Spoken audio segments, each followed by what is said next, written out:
Aloha, Lana. Wonderful job today. Make sure we're in tune. That's my E major, E, high E, A, D, G, B, E. Right on. So chord review. First finger on the third string, and then on the fifth string and the fourth string at the second fret and first fret gives us an E. E major. If we remove our finger here, it reveals a G natural, which gives us an E minor.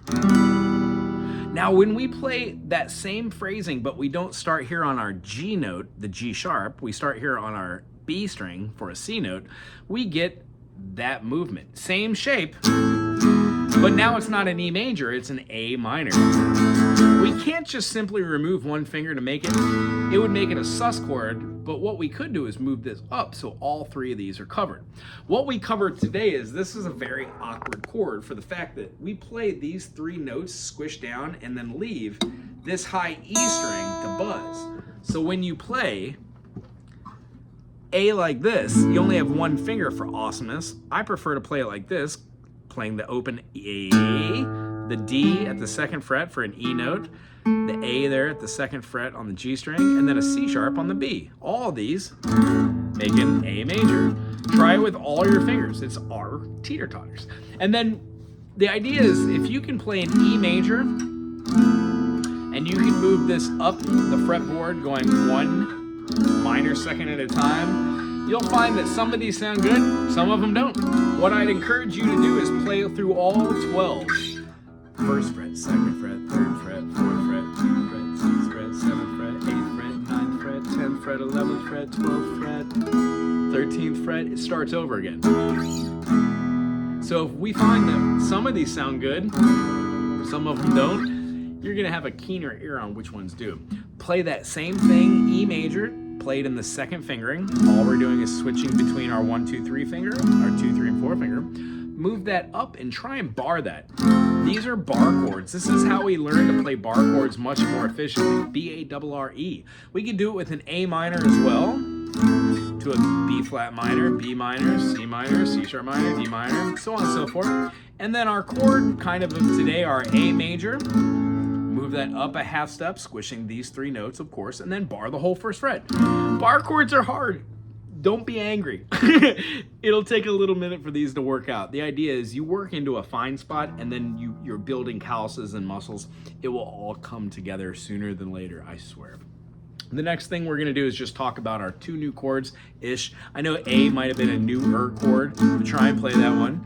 And then our C note, our E note, and our C note, along with the open strings, give us a C major, C, E, and a G, meaning there are no sharps and flats in the key of C. We're gonna talk about this at the end of the video with our scale exercise, and then we're just gonna play back and forth with this rhythm. So for this week, for 5 minutes here and there, every other day or every day with your Spidey exercises and your scale work now, try and do this for me. We're gonna be playing our C major, and I would generally show how to play our B right here, a G right here, and go all the way up top to get the same E string, third fret for the G notes. That's our G major, but if you know how to teeter-totter, which you do, we move a finger, recover, and put down, not recover, cover the one we did, move a finger to cover what we had, and then bring the pinky on. Both of these chords are a great way to play a G. However, when you're playing a C major to a G, it is much easier to play these two than it is to go back and forth between the two. Now you can, no worries, but why spend so much energy and so much time when you can do it faster and use less caloric intake?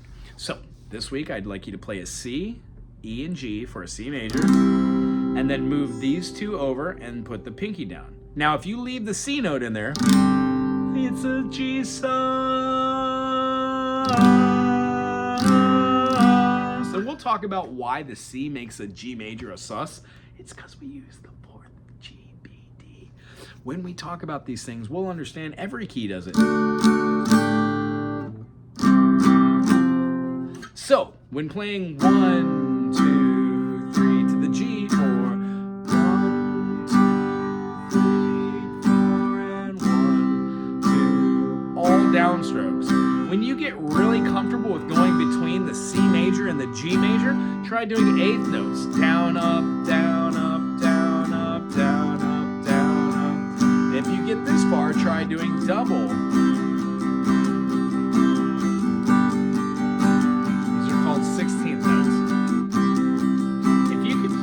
rhythm back and forth and not miss a beat in between these two chords by next week, that would be amazing. Don't have to, but that's how I get really good at just playing chords. Because eventually, it's not just gonna be a C and a G. It'll be like a C, then an A minor, then an E minor, then an E minor to a G.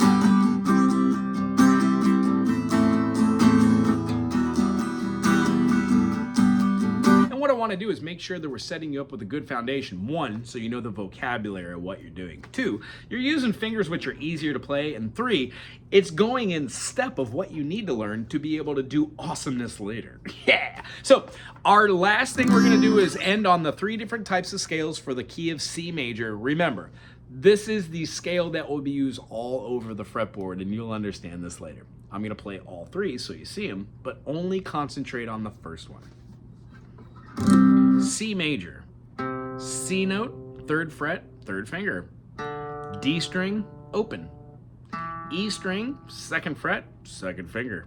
Half step with our 3rd finger to the 3rd fret on the same string, the D string.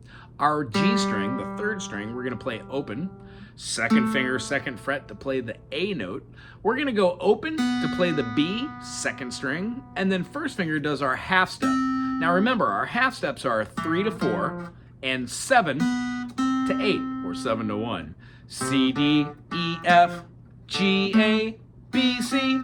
When we play 4 notes downwards. C, open D, E, half step, F, open G, whole step to the A, whole step to the open B, half step to the C.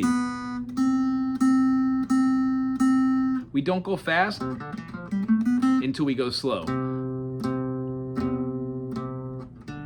The way we study these is by going 1, 2, 1, 2, C, E, C, D, D, E, D, E, D, E, boring, boring, E, F, half step, F to G, G, F, G, F, G, F, G, G, A, G, A. These are all 2-note structures, right? Then we could also do 3-note or 4-note. Let's do a 5-note structure. 1, 2, 3, 4, 5. 1, 2, 3, 4, 5. 1, 2, 3, 4, 5. All we're doing is adding notes to the end and doing them in increments. I hope that made sense. If not, we'll work about it next week. Keep going for those. C, D, E, F, G, A, B, all downstrokes.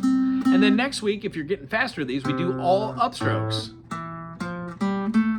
Eventually we do down, up, down, up, down, up, down, up, down, up, down, up, down, up, down, and it turns into a fluid motion called alternating picking.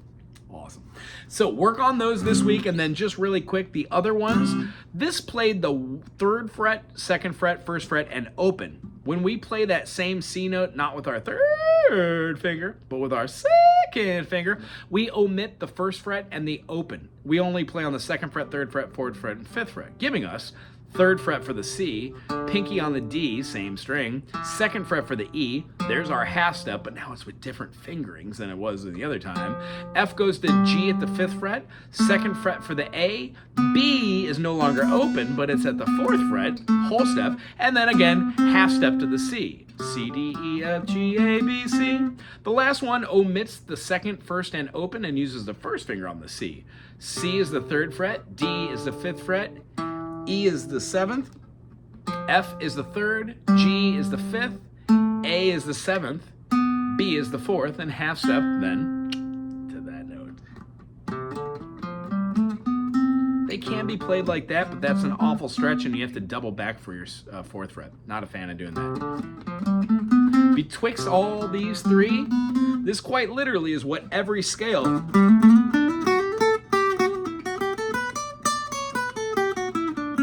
every single scale on this fretboard is made out of those notes. I hope that was fun for you today. I really enjoyed seeing you. Until next week, aloha.